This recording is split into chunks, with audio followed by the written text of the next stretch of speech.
Good day and good evening, and welcome back to Roulette stream with me, Chaiji, but you can just call me Kai. Just wanted to show off the emote in the thumbnail. There was a little bit of a... I mean, if this was a bazooka, that would have been hilarious, wouldn't it? I know it makes a little bit of an obnoxious sound, but that is what it looks like. With that said, hey Zaf, hey Talabar, hey Mizo, hey Ready to Wreck, hey Saros, hey Emily, hey Zipzap, hey Sally, hey Lucas, hey Fashday, hey Bubomet, hey Ilya, hey Tabi, hey Lucas, maybe I already said that, hey Eyelid, hey Shorakai, hey Bob, and hey Nox, hope you're all doing very well. And that's very nice, Lucas. You're ahead of me, that's for certain. I haven't even passed 1,000 yet. So a little funny story to start us off with that is actually completely unrelated to Mental Roulette, but is, I guess, vaguely related to me streaming. I mentioned on a previous stream that I was dealing with a little bit of an ear problem, that I have a little bit of trouble hearing on my right ear. I decided today that I would call my doctor about it. I missed the phone times for them, but that wouldn't have mattered because, as it turns out, I haven't needed to call my doctor for over half a decade. Right now, when I was like, I maybe should call them, they have holiday closed last week, this week, and next week.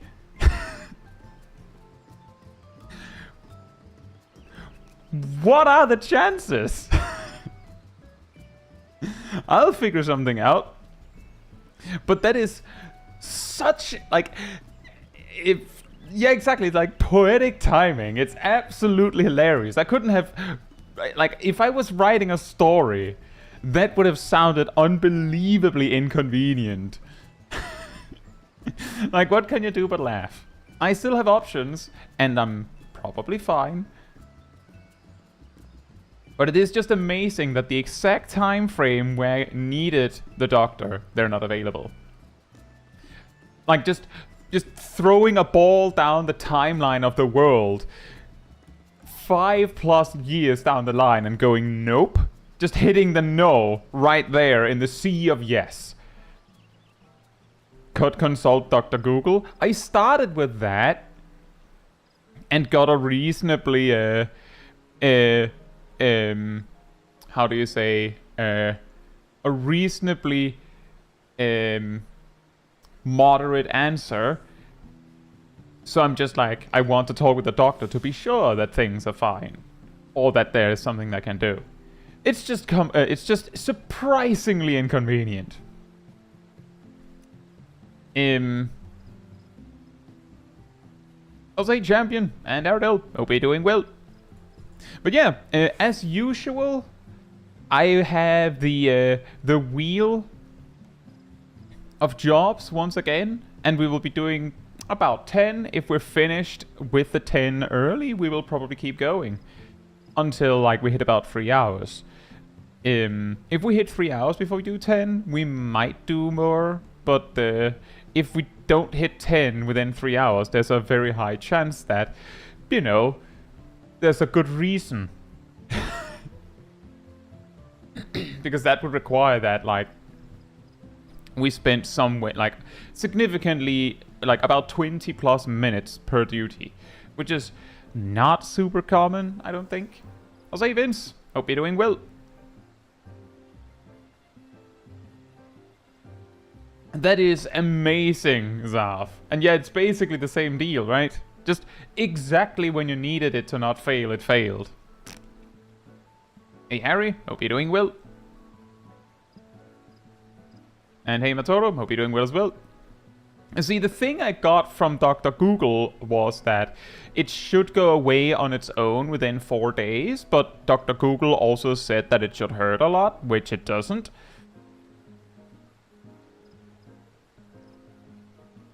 So, yeah.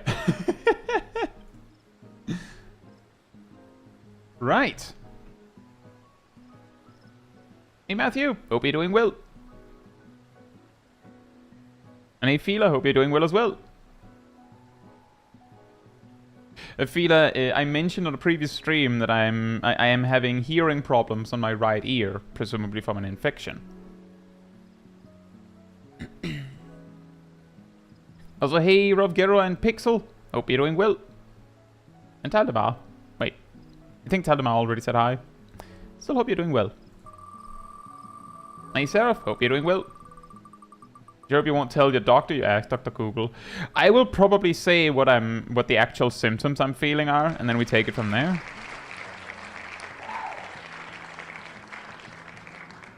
Who cares what Google says? You just say what the problem is.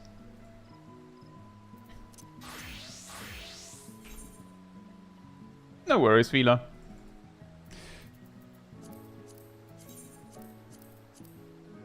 I will queue when it says 10.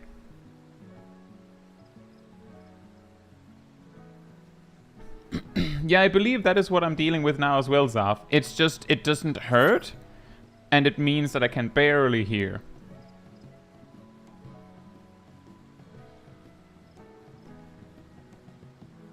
And it feels weird.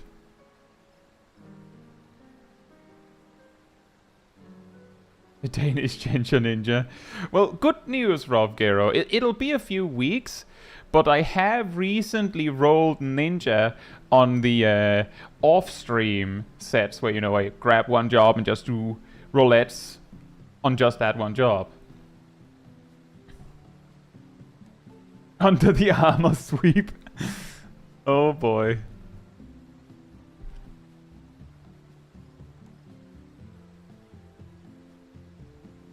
I'll say Mizu. Hope you're doing well.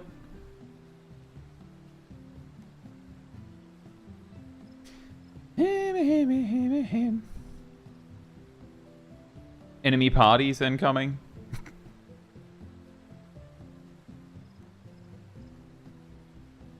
And yeah, just a very quick clarification for those that don't quite get it is that the reason why I announce when I'm going to queue is because some people want to try and queue into me, like a little mini game, right? A lot of the time it doesn't work, but it's funny when it works, right? But if I don't even give them a chance to queue into me, then it's not very interesting. So I announce when I'm going to queue, and if you're on the same data center as me and you queue for a duty, or what seems to work more efficiently is queue Mentor Roulette, you can often snipe me, and then you land in the same duty as me. Now, if you queue Mentor Roulette, you're just going to land in the same random duty as me, whereas if you try to queue for something specific, it's way less likely that you capture me, but if you do, you chose what duty we're doing. How's you, Rash? Hope you're doing well. And see, that can also happen, Nox. When you finally get a hit, someone else clicks no. Hey, ready to wreck? Good morning, Kubo. 8-man duty.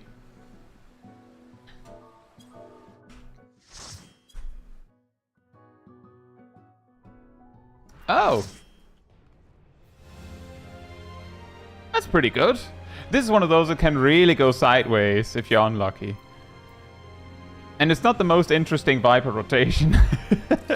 But we'll make the... At least we have a cooldown, right? We unfortunately don't have the follow-up OGCDs.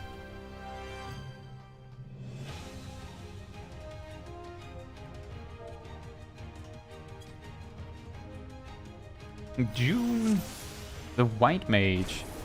He is to know me. Fantastic. That's usually not a bad sign.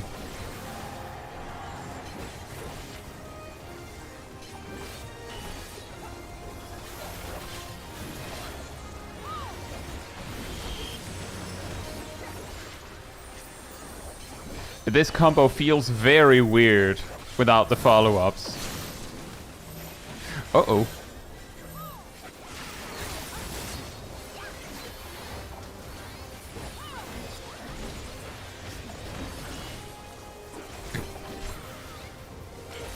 I have had some wipes on this one in Mentor Roulette.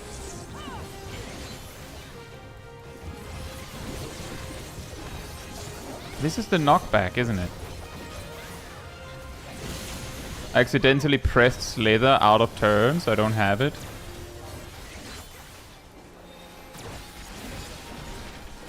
Hey, Kraken Mo. Hope you're doing well. Yeah.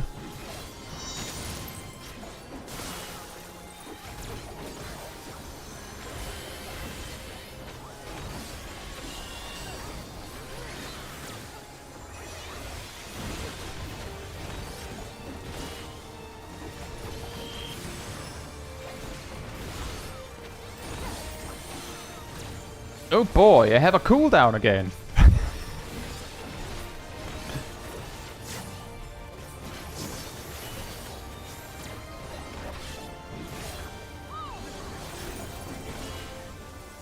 Oh, well, I'll stay here then.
It felt weirdly slow in a way.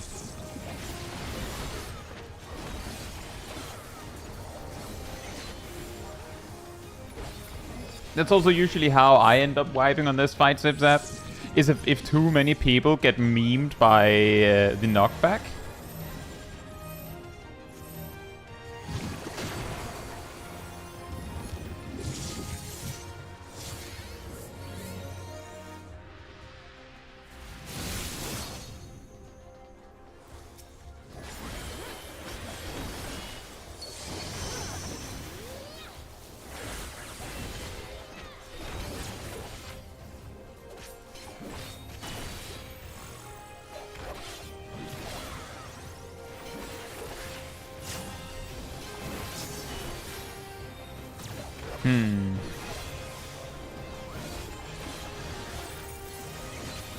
It's fine, I didn't want my rear positionals anyway. It's fine.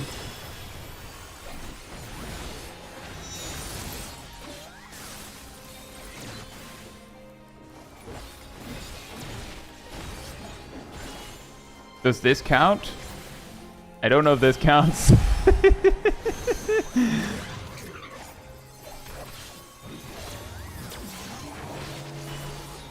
Hey Guzzle and Vivi, hope you're doing well. You have True North? Yeah, I have one more charge now.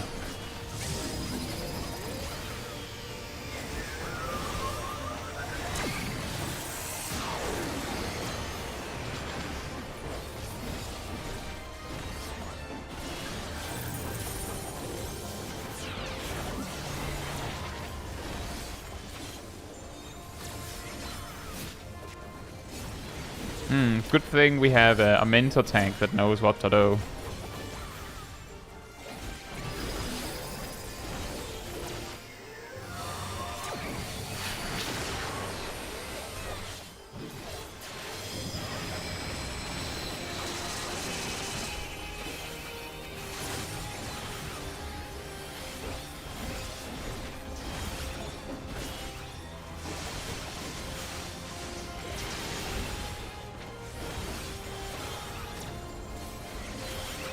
Aurelian, hope you're doing well.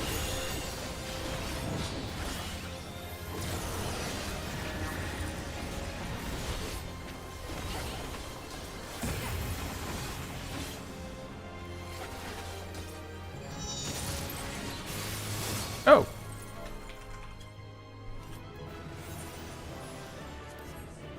Fantastic.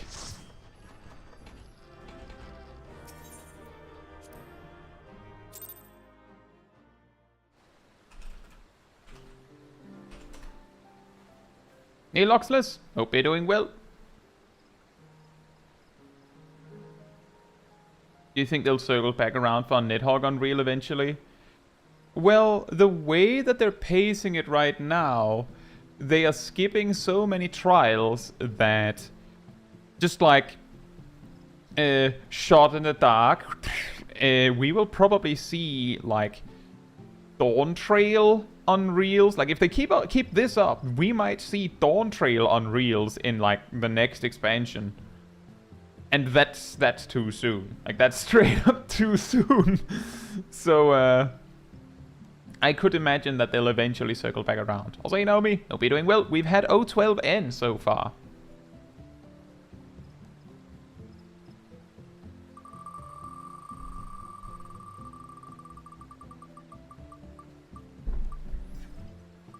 I think there's been an update to this website because I'm pretty sure this arrow didn't change color like that in the past. Hey Alex, hope you're doing well. A Realm Reborn is fine. My recommendation is if you feel like the story is getting a little dry, just, you know, you can, like, if you're enjoying the gameplay, then just start skipping cutscenes and such. It's fine. It'll pick up later, and if it suddenly captures you, you can catch back up. There are videos on YouTube of like story summaries if you need it. I also have a whole series on this channel where I streamed me doing the story again from the start, so you can like enjoy it with me doing voices and stuff if you prefer that, in full detail and everything. In regards to what job and things like that, I can't really give any advice if I don't know what you want to play. And even if you describe what you want to play, I might not be able to like accurately give you anything. So my best suggestion is you could try and look at like the low-level sections of my job guides on the channel and see if that sounds cool. You can also look ahead to the higher levels and see if that's what you want. But remember that you're going to deal with the level 1 to 50 section of the job for a while, so if you can find one that sounds a little interesting, go for that one. Also, hey Gustavo, hope you're doing well. I think it's been a while, hasn't it? Also, Milo, hope you're doing well. I'll queue when it says 15.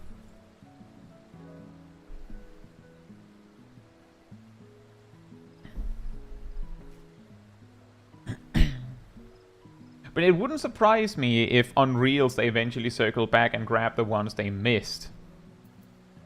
Oh, that sucks, Gustavo. Hope you're doing better now, at least. Hey, Vanessa. Hope you're doing well. And I'm glad to hear that. Thank you so much. What do you do after your opener? Well, you perform your general rotation. A lot of the time I explain the general gist of it in my guides.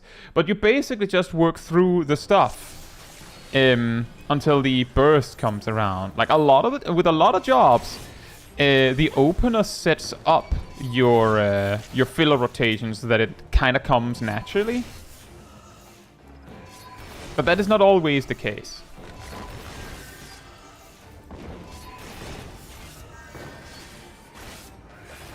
But generally, you just click your cooldowns as they come up and you perform whatever filler you have. It depends on the job. If you know a specific job you're thinking of, Vanessa, I might be able to give more specifics.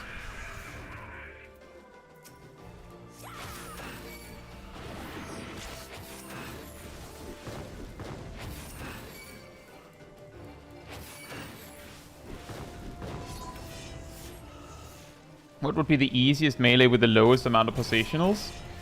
At low levels, it would be Dragoon. They get 1 at level 50.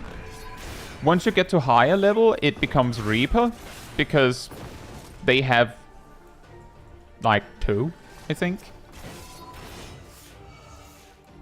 But at low level, Dragoon has like 1, and at low level, they'll be using like the Chaos Thrust sequence, like once every 3 or 4 loops. So that's like 1 in 9 or 1 in 12 GCDs, which is a very low amount.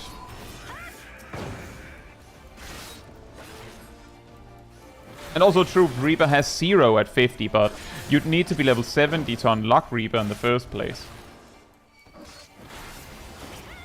It is incredible when I get a Guildhest as a tank. I'm like, was I not needed anywhere else? Is this what we're doing? Sure, why not?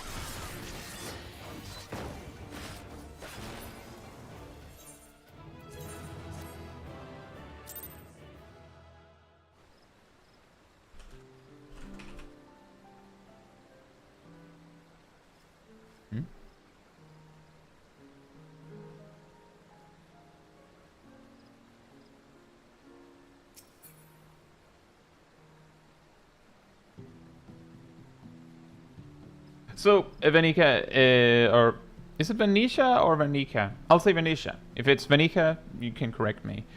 Red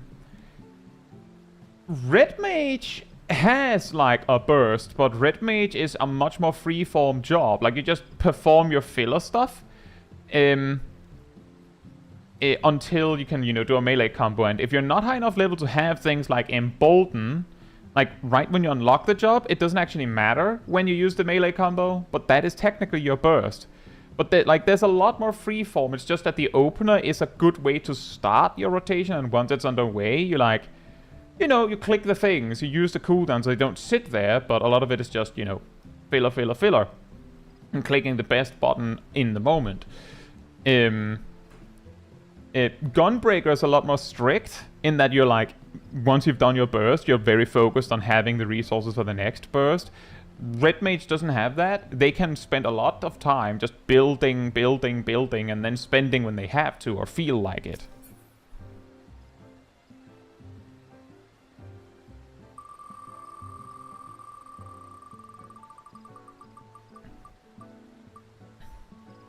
Big Samantha.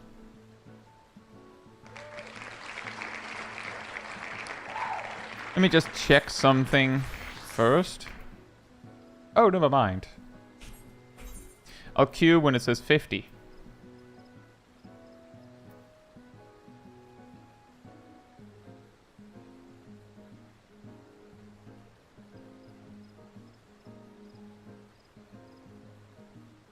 But the general idea is that you have a burst that leads into like a general rotation, and then there's like, or rather an opener that leads into a general rotation, and then there's bursts. I actually have a video on the topic. I can't quite remember what it's called. Maybe Aradel can find it. The thumbnail says like, I think it says opener, filler, burst, execution, or something like that. Which is basically a video going over like the key points of an optimized rotation, and the acknowledgement that the filler is actually possibly the most important part of doing damage is a key point in it. Oh, Aradel found it really fast. Thank you so much. And yeah, my favorite job is still Black Mage, Gustavo. And hey, Emily. Hope you're doing well.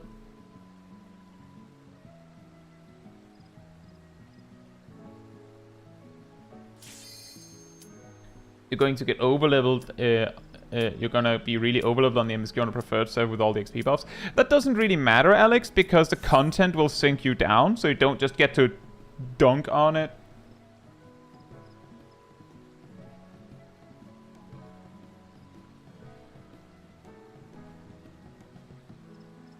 But yeah, whenever we do mental roulettes like this, my expectation is every time I get a DPS, it'll be very boring because I'm just going to get a Guildhest.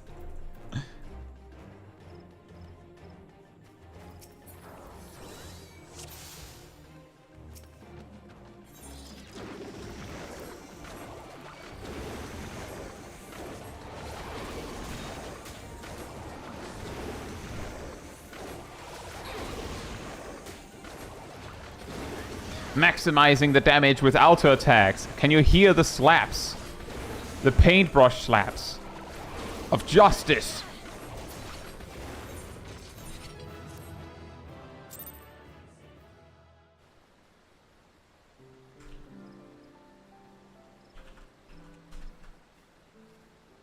Hey, Mr. Bright and Cole.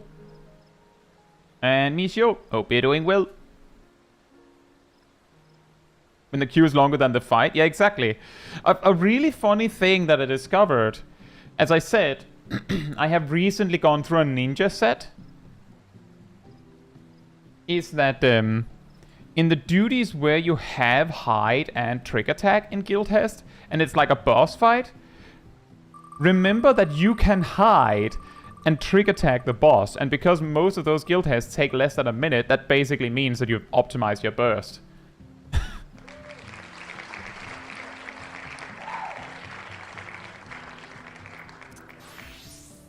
I will queue when it says 200. Nox says, I'm trying to get Kai into Strayborough. I wouldn't mind Ghost Park. Say, actually, we have 2 Emilys. We have the double Emily, and also Red Mail, hope you're doing well as well. And also you, Snillan.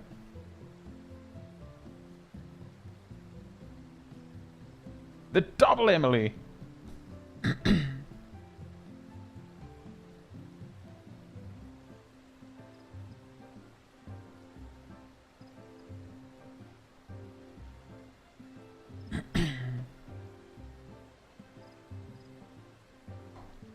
Oh boy, Praetorium.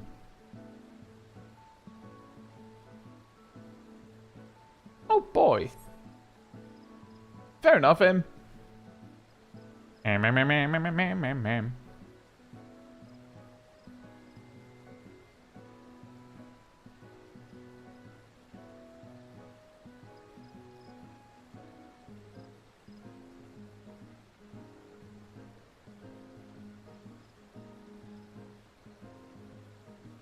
Gustavo says, if we get more jobs, are they going to be unique to 14, by the way? I heard this talk the other day that 14 won't get jobs from previous games anymore. I think that it has been mentioned. I forgot to queue, didn't I? I'm going to queue when it says 30. There was this thing with them wanting to add new blood to the game, if that makes sense. Like new jobs. I'm queue when it says 30.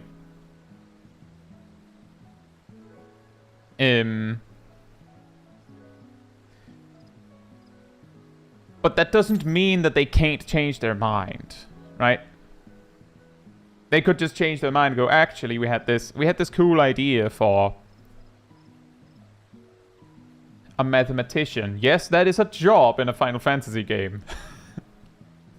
But I would personally prefer, as many others have said, if they just for one expansion maybe, just don't add any new jobs and just focus on looking at all the jobs that are already there and see if they can make them, like, if they can really polish them. I will say something that I heard just the other day was someone saying, while there are a lot of players that would that would prefer if jobs in Final Fantasy XIV basically got fully redesigned, just a full do-over because something, it's a lost cause, whatever. Consider that there are a lot of players in Final Fantasy XIV right now that enjoy the jobs that are already there. So, in a way, it could be argued that redesigning all the jobs to target the ones that don't like what is already there might be a little bit, it might alienate the other players that are there, right? So I could see how it is a little bit of a difficult situation.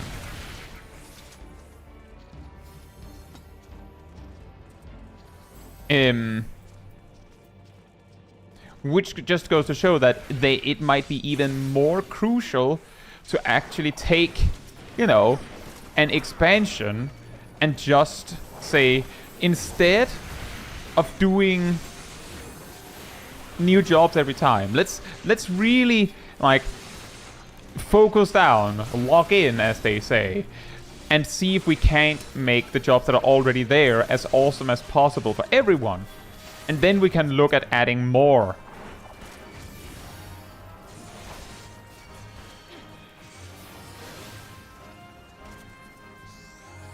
I was hoping I could move it closer to the Dragoon. Not that it was needed. Those terminals here, they tick as fast as possible when there's only 2 in them.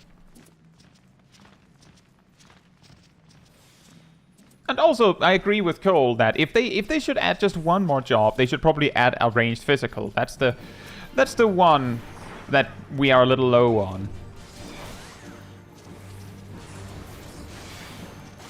If you had the option to delete a job from the game, what job would you choose?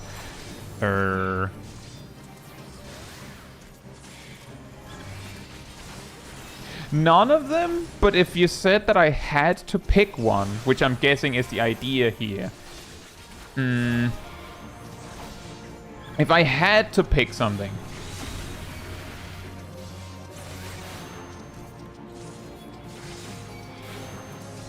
then I would probably pick a melee job to remove. Don't know which one, but I'd probably pick a melee because there's, like, relative to the other DPS, melee could survive losing one.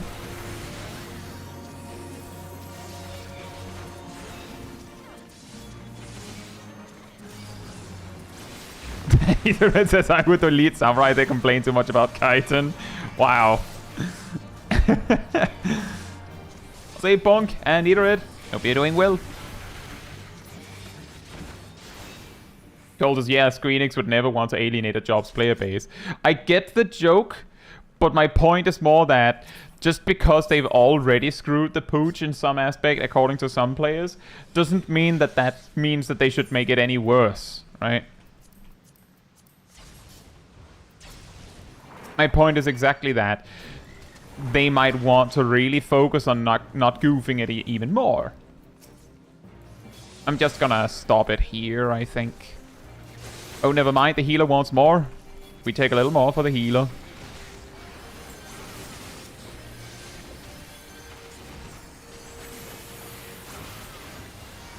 I mean, if anyone should have the choice on how much we pull, it should be the healer, right? So if they scoot over wanting another pack, then we do one more pack.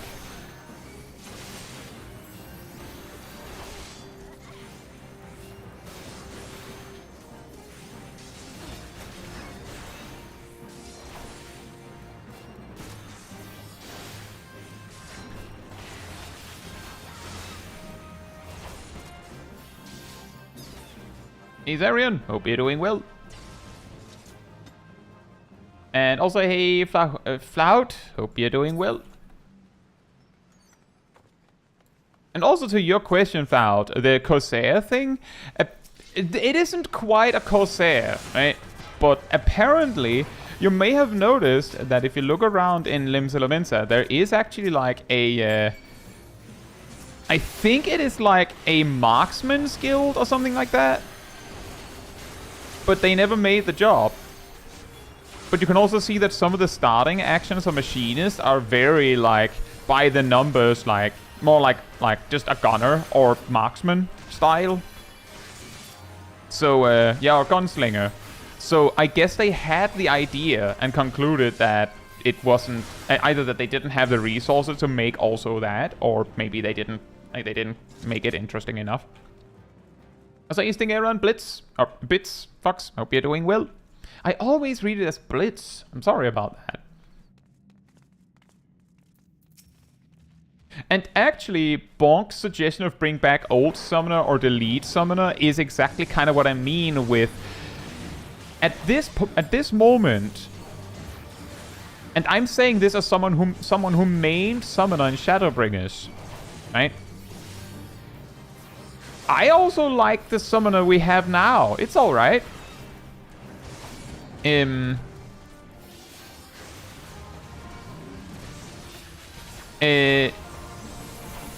is exactly what I mean when I say that them trying to appease one crowd would alienate another, right?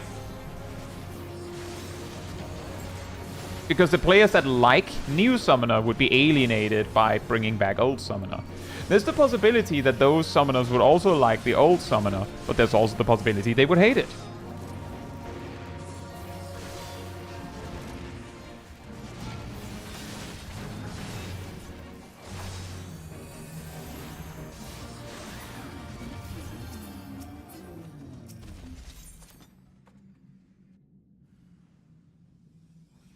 Doesn't change the fact that it leaves the game without a true pet job. So a thing that I often bring up in the context of old summoner is if you being totally honest with yourself, Shadowbringer's summoner was not really a pet job. Not really. Because it was trying to be a dot job and was doing that poorly, while also trying to be a pet job, which it was doing poorly, and then it was also trying to be a burst DPS job, which was what was getting the most attention. The moment you unlocked Bahamut, you stopped being a pet job because they took your pet away for like 25, actually 33% of combat. And you might say, but Bahamut is a pet. Yes and no. Because technically, you don't really have very much control over Bahamut.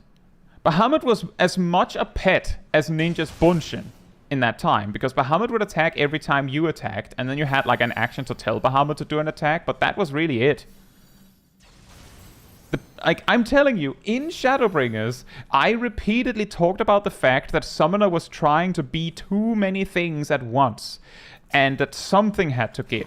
The funny thing is that my suggestion was they need to get rid of Bahamut. They need to get rid of Dreadworm Trance. Because those things was what made it not a pet job and not a dot job. Thank you, Aradil.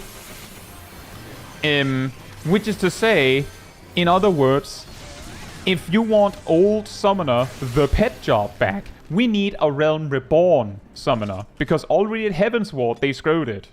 That's when Dreadworm Trance was added.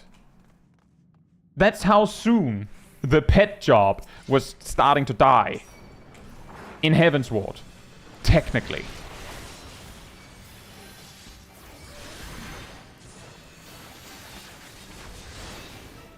But I agree. I have said before, when people say, what kind of job would you like to add to the game if you could? I'm like, a pet tank, or a dot DPS, or a ranged tank, or a mate. Like, I just spitball anything that we don't actually have in a very, very general sense. Embanite says Summoner's more of a stance job. Yeah, now it is. It kinda also was in the past.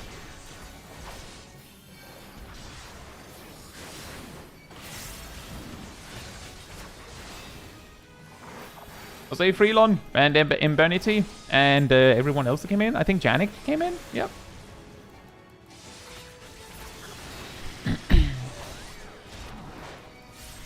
I didn't know Paladin had a gap close on his mail. Yeah, it's called a healer.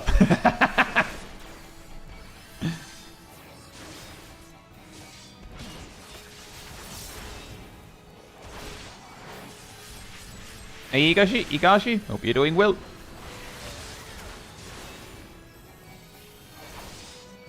But yeah, that's what I usually ask for when people say, add some, what would you add? I'm like, add something we don't have.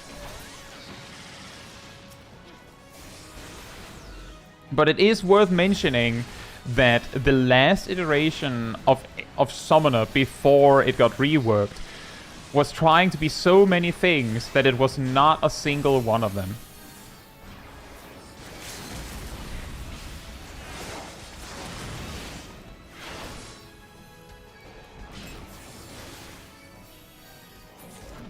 And people make this thing about old Summoner being super complex and stuff, but it was a 2-minute looping rotation. It was a 2-minute looping rotation. And there are a few points where if you click the wrong button at the wrong time, then your DPS was, like, your damage output was kind of screwed for a while. And because of pet jank, even though you had full instant casts during Phoenix, you had to stand perfectly still because Bahamut couldn't handle being a single inch away from you.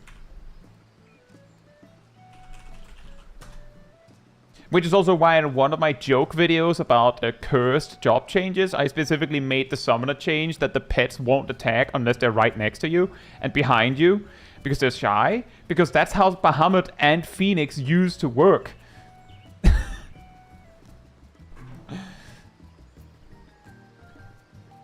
And I'm not even making it up. It was actually Summoner optimization to stand still, because you might lose casts on your pet if you ran around too much.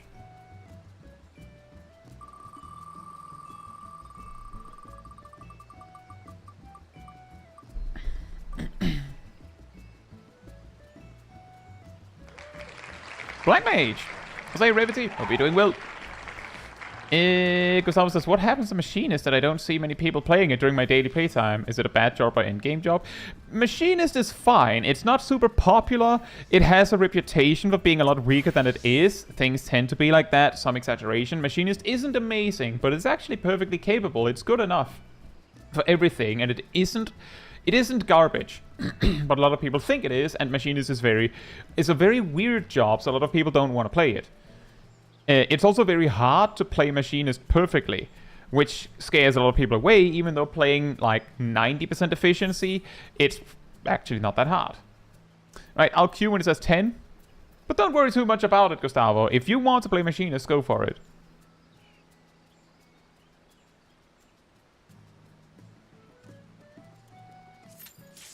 Oh. Exactly, Necrophits. I'm glad to hear you think it's fun. Also, hey, Demon Strife. Hope you're doing well. Oh boy! Oh boy, oh boy, oh boy.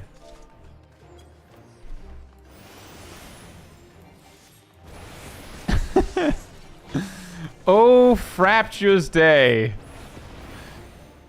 We finally roll Black Mage, and as I said, we'll buy him.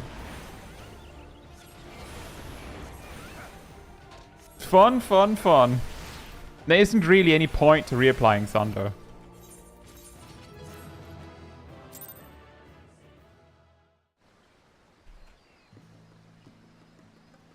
I just want to point out that we got under the armor on both of the mages.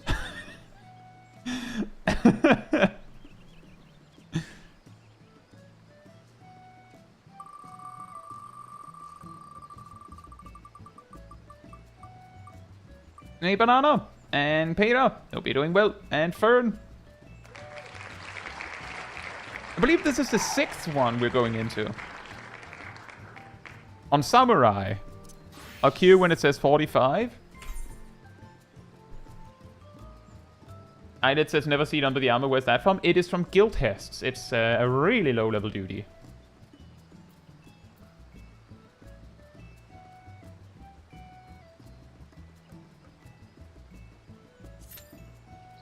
Hey, Mouse. Hope you're doing well. Yeah, I know, right? Just press fire. One day, maybe, they'll just make it all fire 1. Or all fire spells. We removed Umbral Ice and your MP bar. And Transpose. Thunderhead actually, Thunder's also gone. You don't need it up. Paradox has a 30-second cooldown.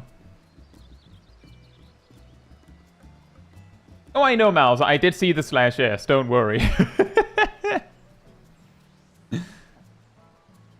I mean, anything is possible, Rash. I made a video about cursed changes for jobs where I basically made these kinds of jokes. Specifically because, well, it's always possible. But the best we can do is joke about it, right?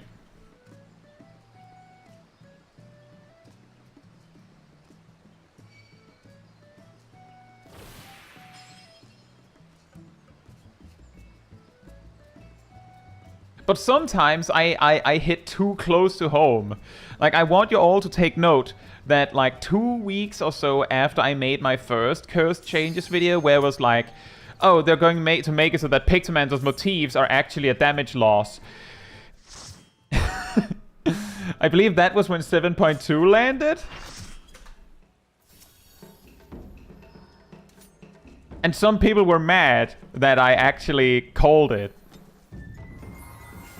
Champion says, is there a reason why Warrior still has a mana bar? Most jobs have an MP bar just because they do. In the past, casters also had a TP bar in addition to an MP bar. But honestly, a lot of jobs could have just not had an MP bar. They could have just used the MP bar as their gauge.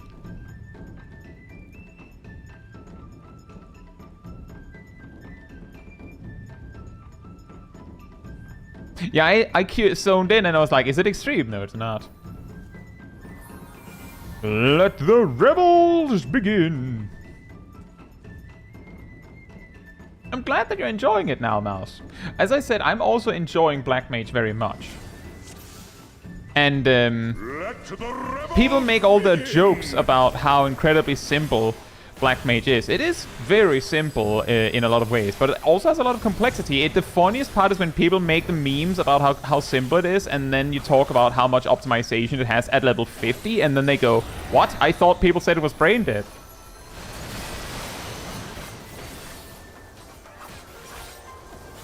Like, I'm just saying, the reason why I get sad when I roll Black Mage and then I get like a level 10 duty is that I could do something interesting in a level 35 dungeon.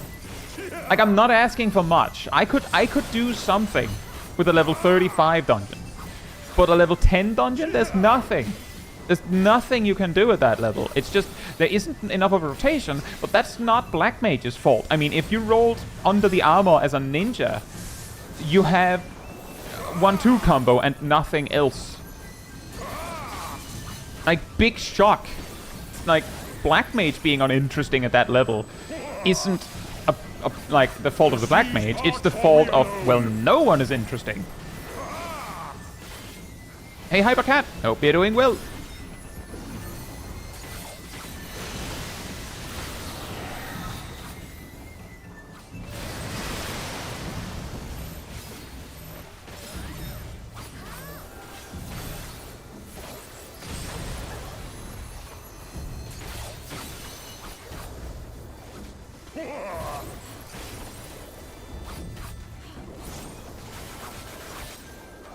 I don't even know if Black Mage gets easier to play as you level up. It gets more mobile? Like, arguably it gets more mobile. But there isn't that much. It gets easier to do a certain few things. Which of course makes those specific things less interesting.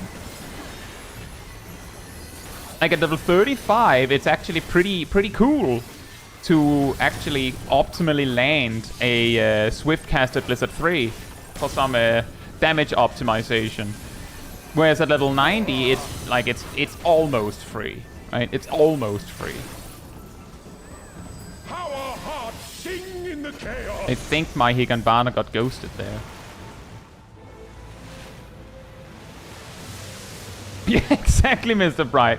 That's also something that I talked about before, is that imagine if the jank that is optimization on Black Mage was what they meant to do. Like, if that was actually how they wanted you to play it,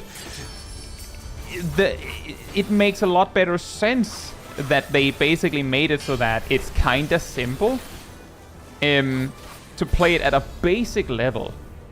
So that those that don't care about that level of optimization can also still play.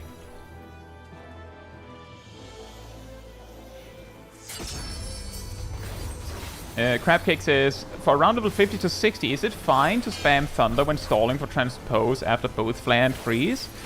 I mean, sure, but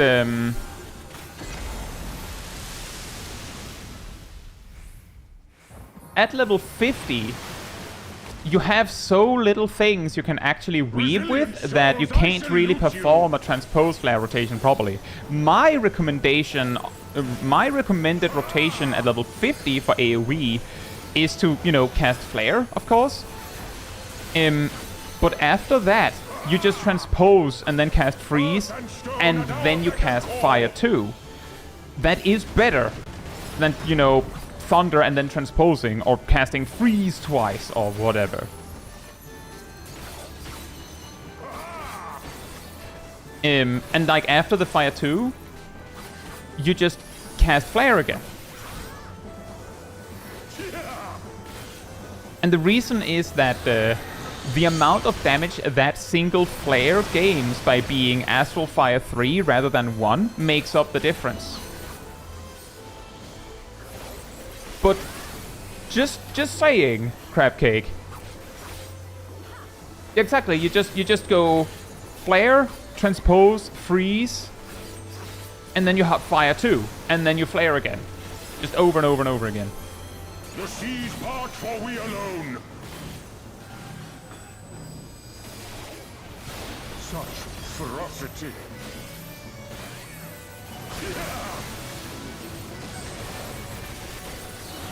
And just as a little last thing on that, even at max level, if you goof it up, plan your rotation poorly. Oh, I should have used Limit Break. Oh, Summoner has it.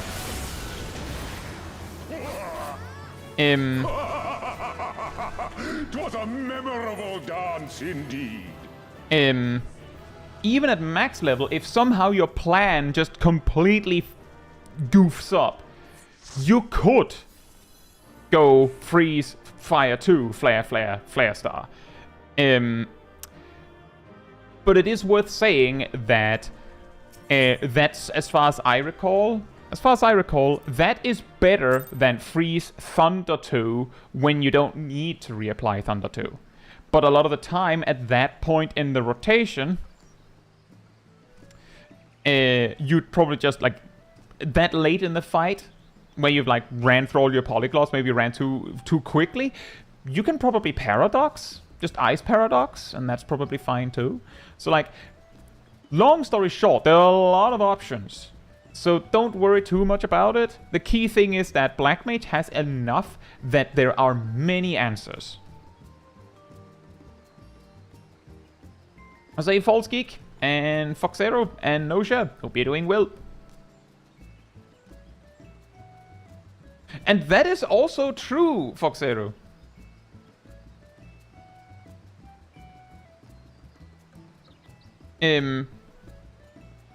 That is true.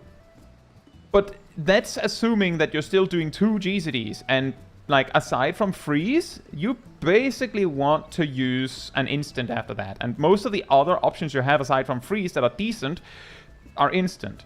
But fire 2 is also, also an option. Like, let me put it like this. When I ran the numbers, the difference is so small that at a certain target count, High Thunder 2 beats Paradox, right? But I slow casted High Fire 2, adding more potency to the first flare, beats High Thunder 2 when you don't need the reapplication of the dot. So, like, there is, like, this whole hierarchy, but then again, you might need to move during that Fire 2 cast, so maybe you don't want to do that.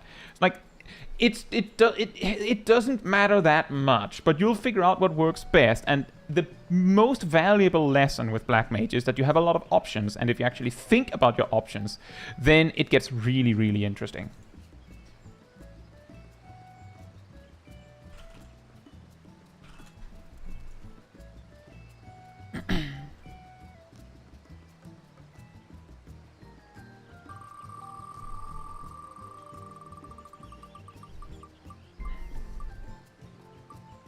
Yeah, that's also an option, Cole.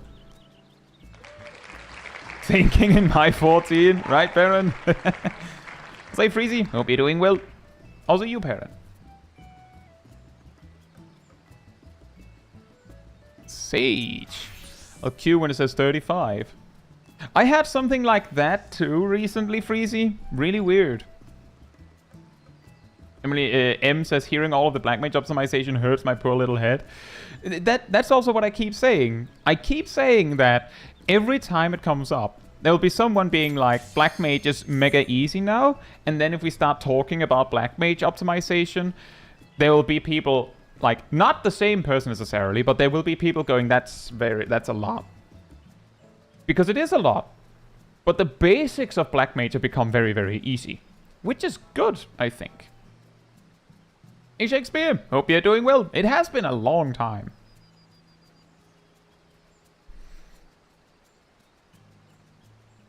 And also, hey Rust, hope you're doing well as well.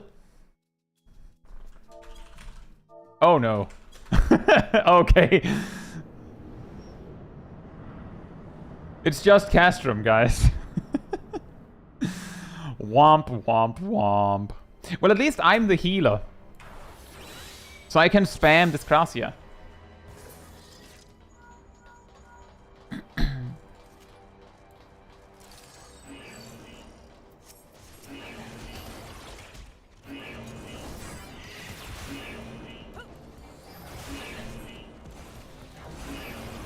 If it helps you, Crabcake, consider that I have on the channel, in addition to my Black Mage guide itself for 7.2, I also have a video called The Wacky World of Non-Standard Black Mage or something like that, which just goes into a bunch of those kinds of tricks.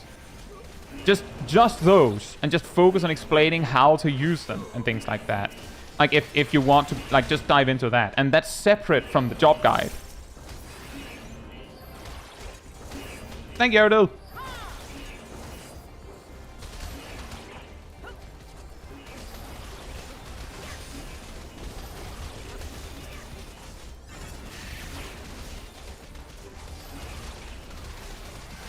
an asymmetricon. Hope you're doing well as well.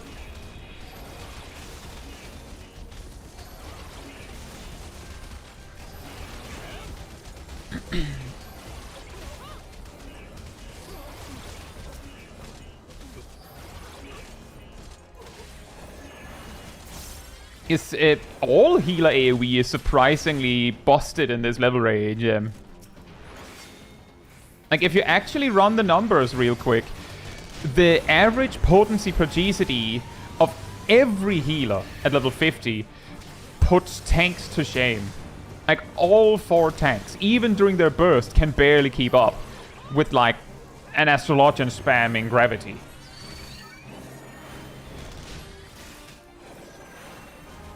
And yeah, they can keep up with DPS as well. The main thing that makes healers fall behind is that as time as you level up, all the other jobs get more and more attacks, and healers don't.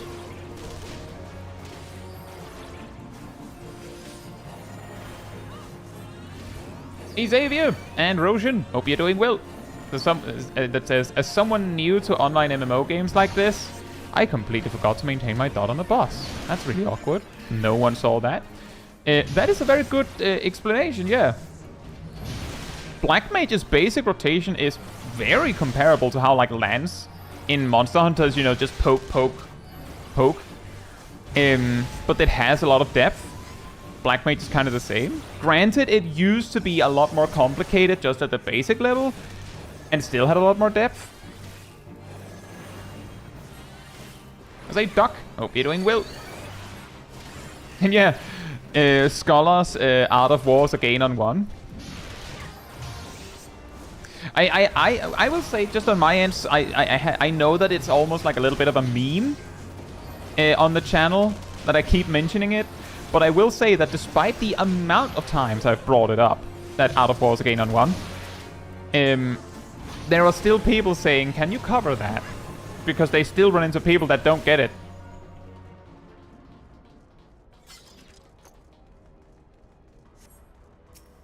And yes, Fern, there is a bathhouse behind my house. Well, technically it's Sips, I guess. Sure. But my most recent accomplishment in regards to Art of Wars again on 1 is doing the actual calculation of how much of a gain on 1 it is. There's a little sauna thing. I say, Mudkip man, hope you're doing well.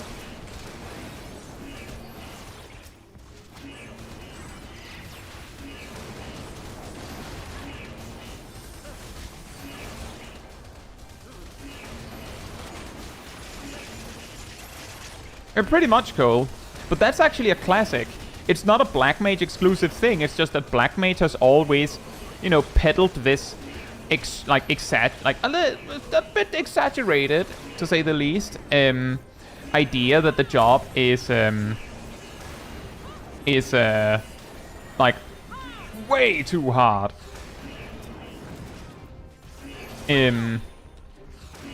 Where a lot of other jobs didn't put nearly as much emphasis on it. Or rather, you know, the community of the other jobs didn't. And I think it also just helped for Black Mage's quote-unquote complexity that it has those kinds of optimization experiences where, as I said, there are many options. Where a lot of other jobs just don't have a lot of options. Like, it doesn't matter whether Black Mage whether one job has one option and it's always best. Like, if Black Mage has 5 options and one of them is obviously always best, it still has 5 options. Which makes it seem scary.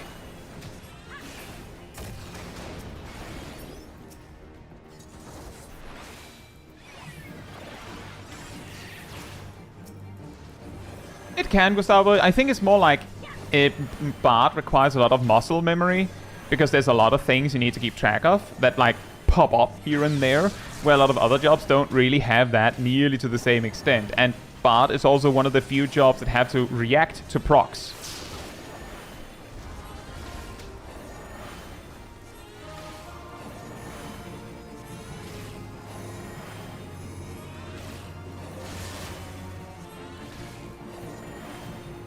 Does just tagging the boss and being within range mean you auto? You can see this. Like this weird like arrow, circling arrow with 3 lines, arrows pointing to the right. That means that auto attack is enabled.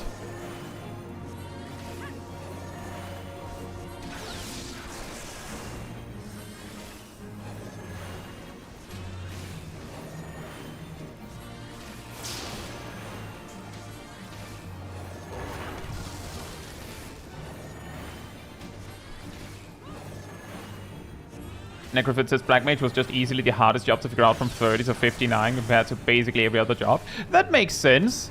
If you actually check out that wacky world of non-standard Black Mage, there is a moment where I talk about, I think it's during the AF1 F3P section, or it might be during the like Swift casted Blizzard 3 section, where I have I just have this info dump. Like there's just a blob of text appearing on the screen because there's so much numbers and comparisons that I was like, it completely ruins the flow of the video to explain all this. But those that might be interested, boom, here it is. Like, and that was basic to explain. At level 42, you get Firestarter. At level 50, you get Flare. And technically, choosing to finish your Astral Fire state with Flare is on average the better solution than, you know, risking casting Fire 1 on maybe getting another Firestarter to finish on. But if you have the proc, there are things you can do. Like if you get a proc 1 GCD before the last, you can use Flare to carry the proc to the end so that you can use Swift Cast, Transpose, and Blizzard 3 anyways, which is an even bigger gain. But it's so much at level 50, and it stays relevant until level 59, as you basically pointed out. And then you hit level 60, get Fire 4, and then the fact that Fire 1 can give you Firestarter is... I think I have, since 7.2, I have in one duty total made use of the fact that you can produce a Firestarter proc to restart your next Astral Fire state faster if you don't need the damage. And the reason being, of course, that the amount of situations where you don't need damage while you have an attackable target are very few. Like, one example where this could be relevant is Innocence, normal. You know, big Mr. Fat Guy. When he starts whining near the end of phase 1, you don't have to hit him anymore. He'll phase just the same. So you could just start casting Fire 1 until you get a proc, and once you get one, you can just go over and spam Blizzard 4. And Blizzard 3, Blizzard 4, and just spam Blizzard 4. You mean Squidward? No, I mean Innocence. I see now. This is the passion of my ascensions.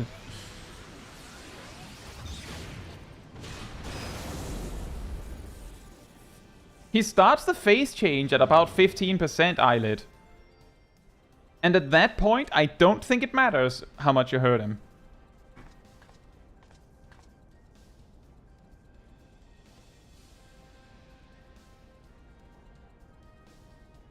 Gustavo says, I heard Ninja Mudra used to work different before. How was it? They were OGCD. As in, straight up OGCD. As in, spinning edge, ding ding ding, Suiton, and now you've clipped your GCD by like over a second. Because you had to quadruple weave. And then you go Gust Slash and you go, you know, ding ding, right on. And you clipped your GCD anyways because you had to triple weave. It was so bad that if you had latency, like basically if you had latency beyond like the bare minimum, there were points where where Huma Shuriken was superior to Raiton. There was more to it. Basically, Huma Shuriken does physical damage. Notably, it did slashing damage. And in Stormblood, the resistance down debuffs existed. Did they also... I guess they also existed in... Did they exist in Shadowbringers? I can't remember if they went away in Endwalker. Well, they existed in Stormblood, at least. And the slashing debuff that Warrior and Ninja and Samurai, among others, could... at least among those, could apply, affected Huma Shuriken. And Huma Shuriken was just a double weave.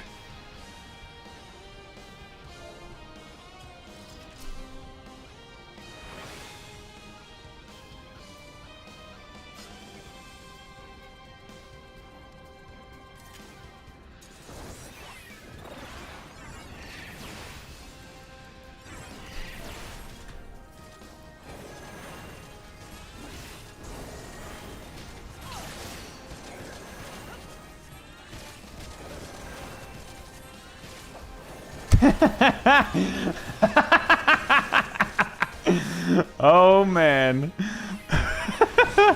Okay, so real quick behind the scenes here. In the party chat, the tank and the dragoon are discussing that they feel like the dungeon is going slower than normal. And then they notice that I'm attacking just fine. And one of them goes, "If I speak, I'm in trouble. Y'all know what that means. DPS meter." But you don't need a DPS meter to see what the problem is. Now that I've said that, just pay attention. Like, it's a returning player. It's a returning player. But take a look at what the Black Mage is doing.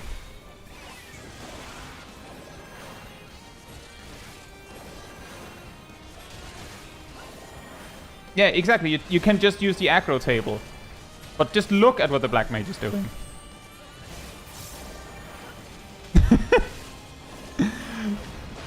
It's really funny. It's not that bad. I feel like this is actually all right pace. It's not the fastest run, but...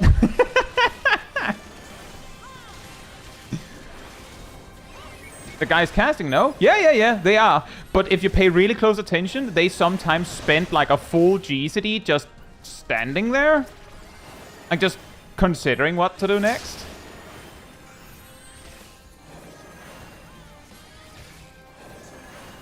And sometimes they just straight up cast the wrong spell. Like transposing to ice.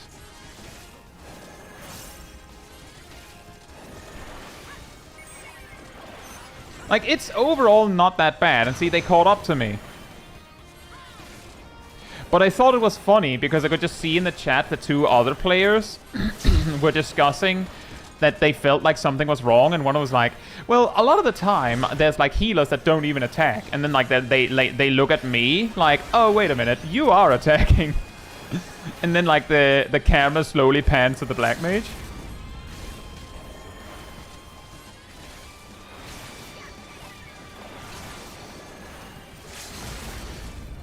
And also that, that's the key thing I'm trying to get along, get out here, is that this is not that bad.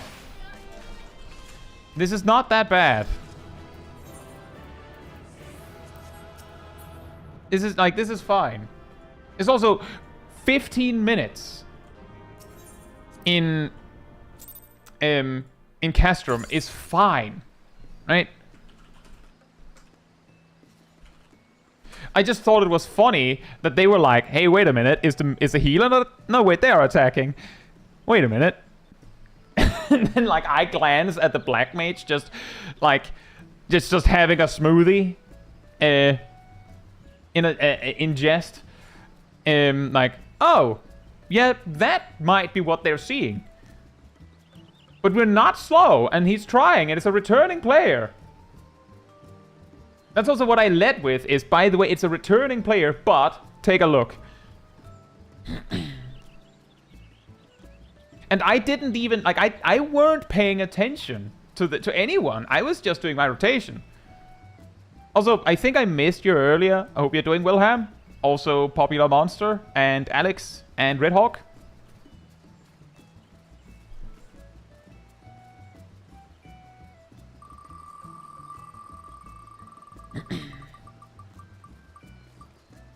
And yeah, it was actually pretty good. I have also seen way worse.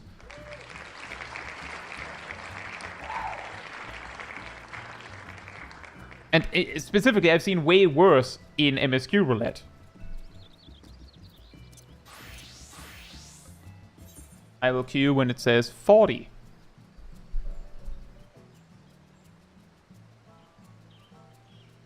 Yeah, that's fine, Roshan. It's fine. The thing is, and this is also what I'm trying to, like, take note of here, is they were trying. They were trying, and that, like, you can't ask for more. Like, I would have been a little more mad if they were just, you know, spamming Blizzard 1. But they were trying. And that's good enough for me. As I say an auto. And Azure, hope you're doing well.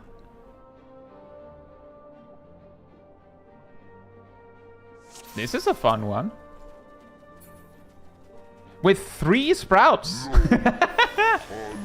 Woohoo! School trip.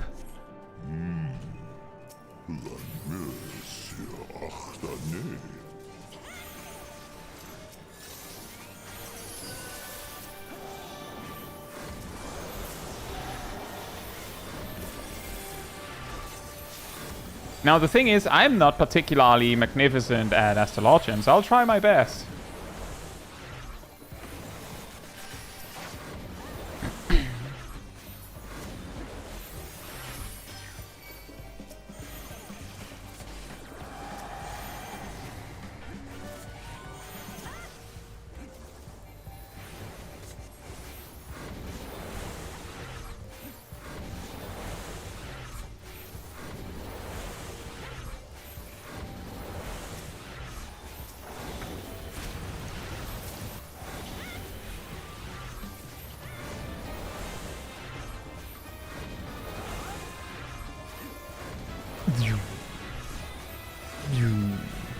You know what's really sad? I don't think I should use Earthly Star here.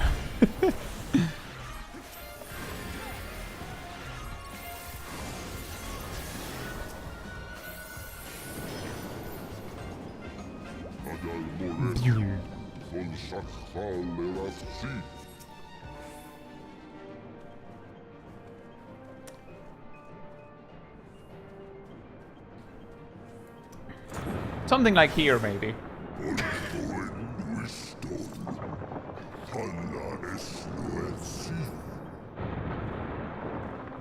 In before I mistimed it by like a second.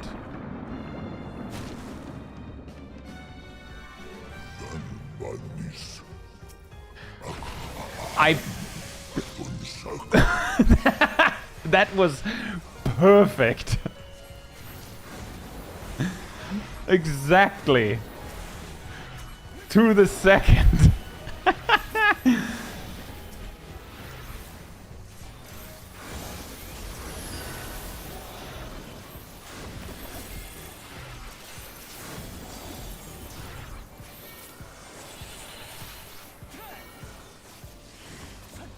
Ah, 27! The card slash!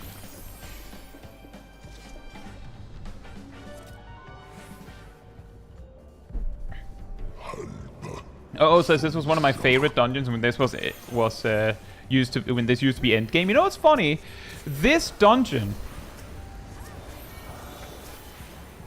when it was current, I knew several players that refused to do expert roulette because they didn't want to do this dungeon.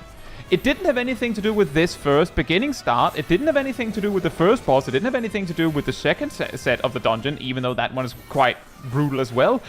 It didn't have anything to do with the second boss.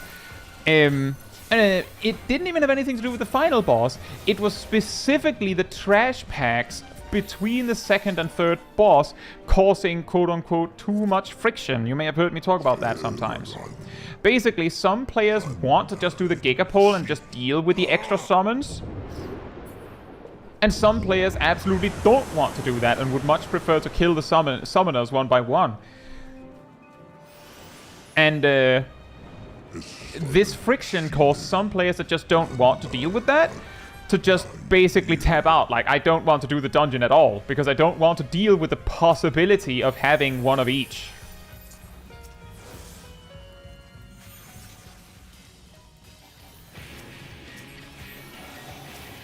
I'll see Knightly Valor. Hope you're doing well. That is bruh in my... That's a bruh in my book. Yeah, exactly. That's also what I found funny, because my expression to that was typically, why? Is it that bad? And they were like, not really, but I just can't be bothered.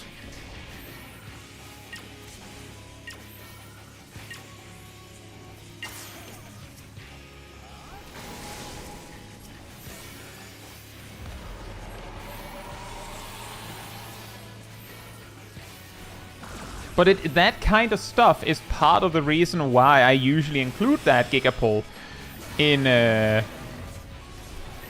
like, you know, hardest AoE pulls videos, because it was so hard, quote unquote, so hard that some players refused to do the dungeon over just that. Uh-oh.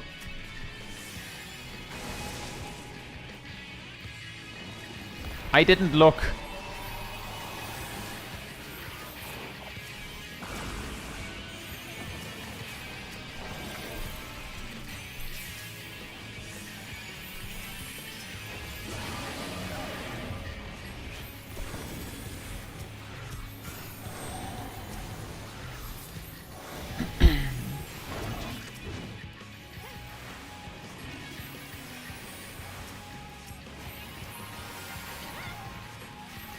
Yeah, Burger King Crown Classic. That sounds about right. At least they said sorry.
How long does the Paladin Wings mitigation last?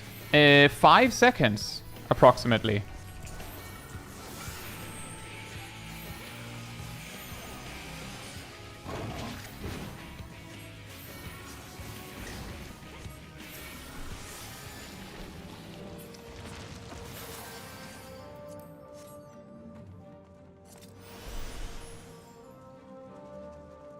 Caster PD says, how do you decide when to hardcast a rest or when to carry on and wait for the next Swift? I usually only decide to hardcast a rest if I need that person alive. Otherwise, it's probably better to focus on keeping those that are still alive.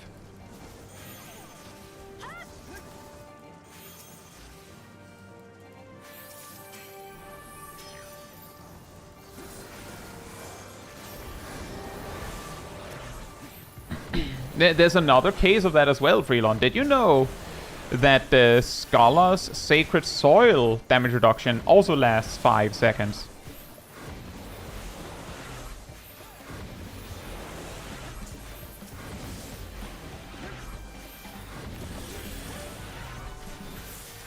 How did he suddenly had lost so much HP? I didn't even notice. Did they stand in something?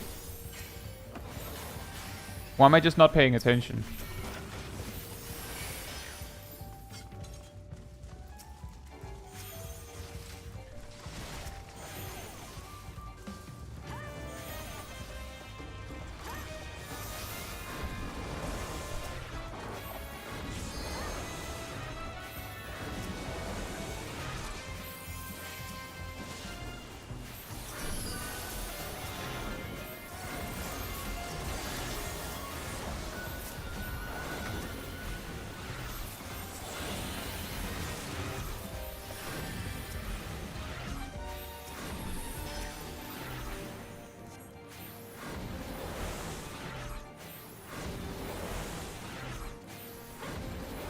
Yeah, that is weird, Freelon. I believe the reason is that Sacred Soil and Passage of Arms are older, quote-unquote, older actions than Collective Unconscious, because Collective Unconscious have been revisited a few times. The 5-second effect on Collective Unconscious is something that they've actually changed. You know, the big pulse that happens when you use it?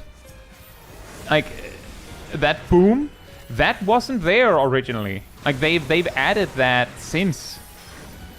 And that is the 5-second duration thing that pulses out, is the damage reduction. So I imagine if they ever sat down for a bit and reviewed those, they'd probably add a timer to them.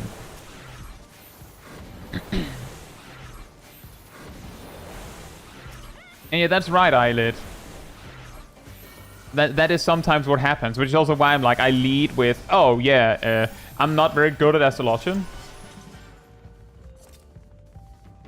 Because that means that it's like one of the jobs where I will actually have a really hard time dealing with both playing well and also streaming. Oh, says, is there any duty or aspect of the game you'd want to see straight up deleted?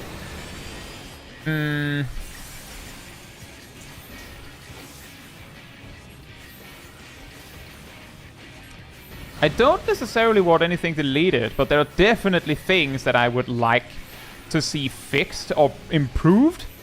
Guildhests. Like, if I had to choose, if I could only choose to delete, then yeah, Guildhest goes.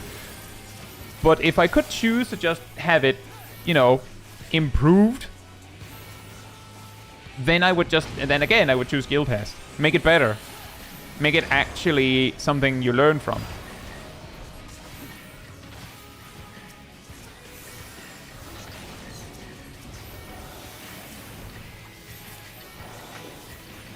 Bachman Quantum.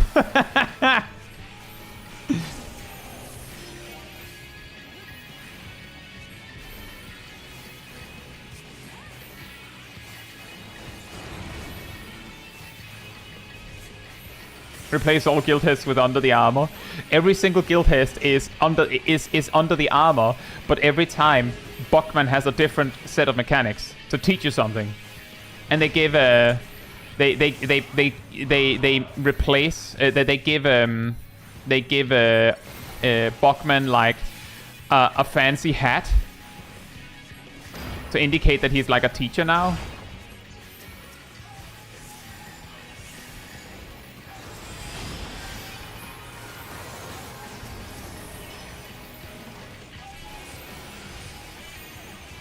And they give him voice acting. You learn who he is under the armor. Yeah, exactly. You learn how he really feels under the armor. A different set of mechanics, but still no. They make him actually go, but they like, because of how significant he is for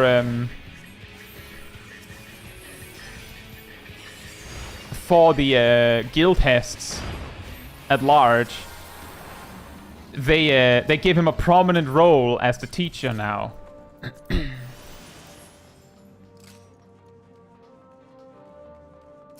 Doesn't have a head to put the hat. Oh, the tank said he will invuln.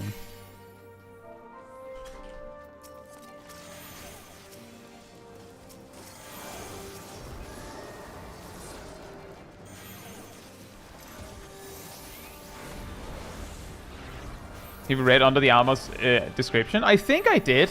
Doesn't it talk about having DPS intercept ads and stuff?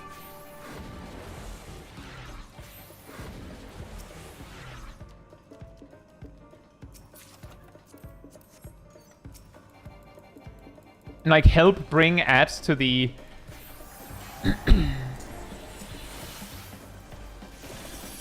to the tank?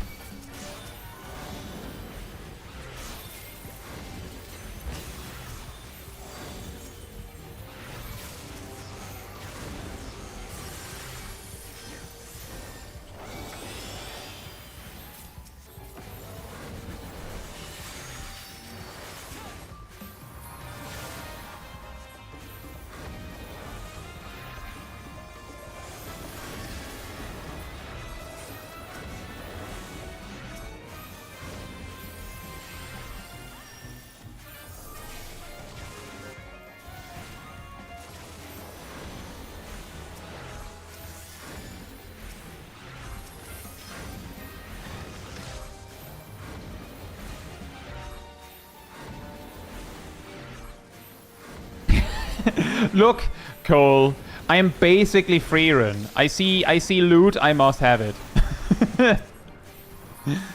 Thank you, Erdl.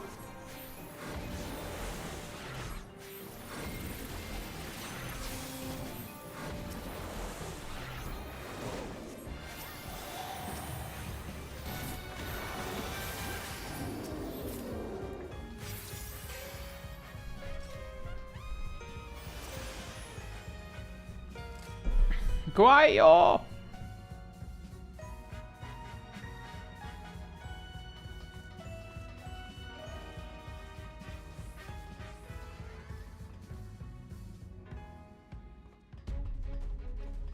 In the there was this one time, I think it was the first time I did Heaven on High, like a full clear with a group.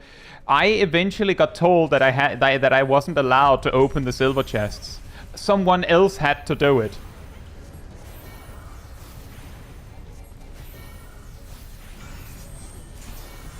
Because apparently me opening them was cursed.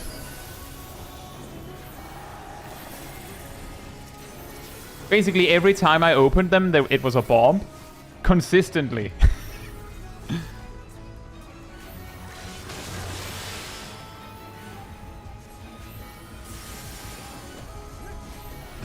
Hey, Tongue! Hope you're doing well. I mean, it was of course a joke, mostly.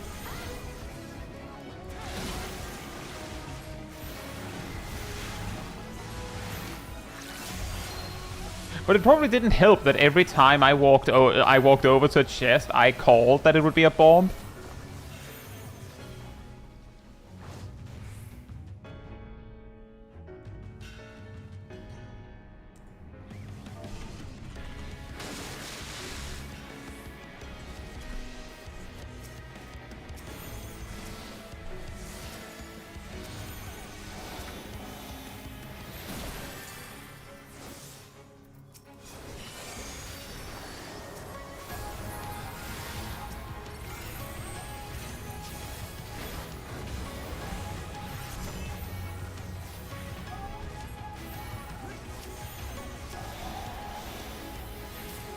Isn't the splashy grades mechanic from Zastasha? Yes, it is, although in that one you have to click them.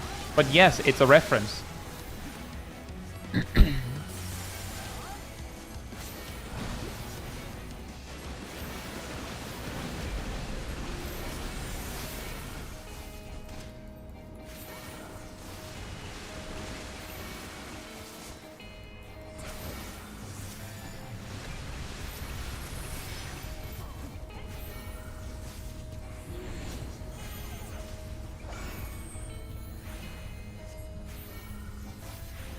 Yeah, this Zastasha mechanic nobody has done in years. Here's a funny story. When I did it solo, I discovered that it was more effective. It was always more effective to just ignore the grades.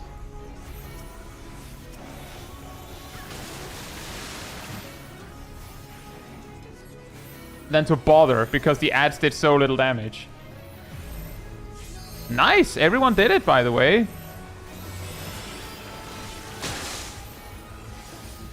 Look at these gamers. Gamer sprouts.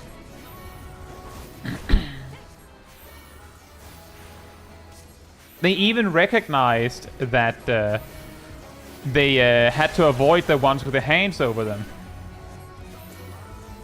Thank you, Hiro. Hope you're doing well. Or rather, sorry, hope you will do well in your reclears.